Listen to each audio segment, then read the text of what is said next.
Alors, le jeu libre, il est particulièrement intéressant parce que c'est un espace dans lequel les enfants vont pouvoir expérimenter, tester des choses. Parce que cet espace du jeu, c'est un espace où on n'est pas complètement dans la vraie vie. C'est ce qu'on appelle du second degré.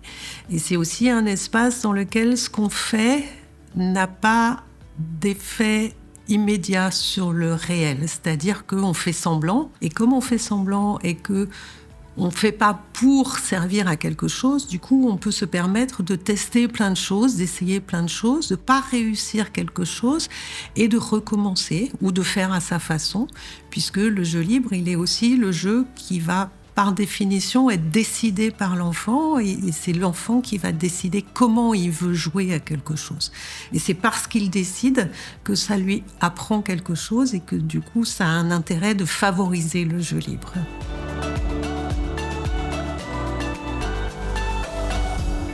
Je pense que la meilleure façon d'encourager le jeu libre, c'est déjà d'installer un cadre, un espace physique, un espace spatial et du matériel avec lequel l'enfant va pouvoir construire son jeu. Donc vraiment laisser à disposition les objets, laisser à disposition de l'espace le plus possible, bien sûr. Et dans cet espace, d'avoir plusieurs petites sous-espaces, des espaces où on peut faire semblant de jouer à papa-maman, des espaces où on peut construire des choses, des espaces où on peut se relaxer un peu plus. Et donc pour que l'enfant puisse naviguer dans les différentes propositions. Et dans le matériel, il faut avoir du matériel le plus diversifié possible. Ça peut être des jouets, ça peut être des jeux de construction, mais ça peut être aussi plein de supports qui ne sont pas des supports préfabriqués pour le jeu, des bouts de carton, des tissus, et surtout donc que l'enfant ait accès à tout ça quand il en a envie, quand il pense qu'il a besoin de ça pour construire son jeu, en fait.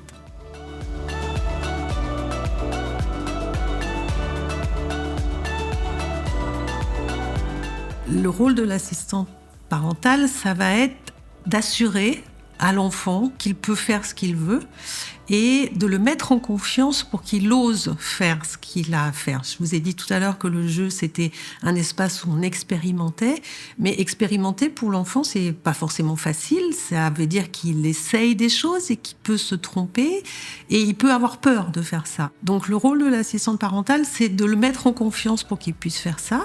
Ça va passer par l'observation. C'est-à-dire être présent, être attentif au jeu de l'enfant et du coup pouvoir le faire comprendre que ce qu'il est en train de faire, c'est bien, c'est intéressant, ça a du sens.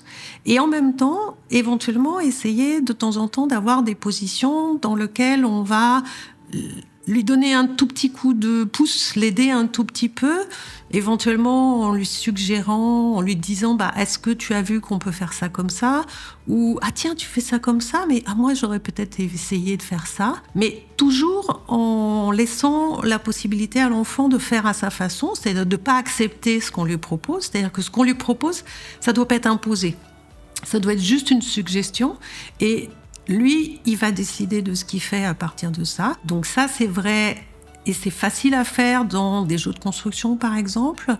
C'est un peu plus difficile à faire dans le jeu symbolique, c'est-à-dire quand on joue vraiment à faire semblant à être une fée ou à être un ninja, parce que c'est difficile pour l'adulte de faire comme les enfants, en fait, d'imaginer comme les enfants, sans justement prendre la parole, prendre le poids, le pouvoir sur le jeu de l'enfant.